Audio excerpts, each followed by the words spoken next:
Hi, நாங்கள் இன்னைக்கு ஃபேமிலியோட மருதமலை முருகன் கோயிலுக்கு வந்திருக்கிறோம். இன்னைக்கும் பக்தர் கூட்டம் அதிகங்க.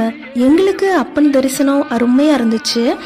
நீங்கள் மலை ஏறதுக்கு ஓன் வெஹிக்கிள் இருந்தால் போகலாம், இல்லைன்னா ஃப்ரீக்வெண்ட்டாக பஸ் ஃபெசிலிட்டிஸ் இருக்குது. கோயிலுக்கு போனதும் ஃபஸ்ட்டு மூலஸ்தானத்தில் சுப்பிரமணிய சுவாமி சன்னதிக்கு போயிட்டு அப்புறம் பஞ்சமுக விநாயகரை வழிபட்டுட்டு அதுக்கப்புறம் அப்பன் தண்டாயுதபாணியை பார்க்கலாம்.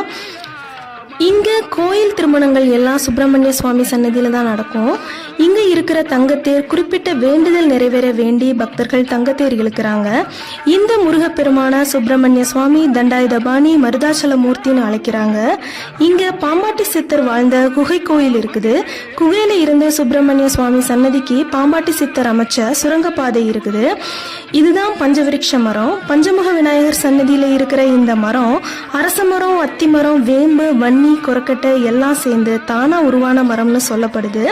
இது ஐம்புலன்கள், பஞ்சபூதங்கள் ஒற்றுமையை இண்டிகேட் பண்ற மாதிரி இருக்குது.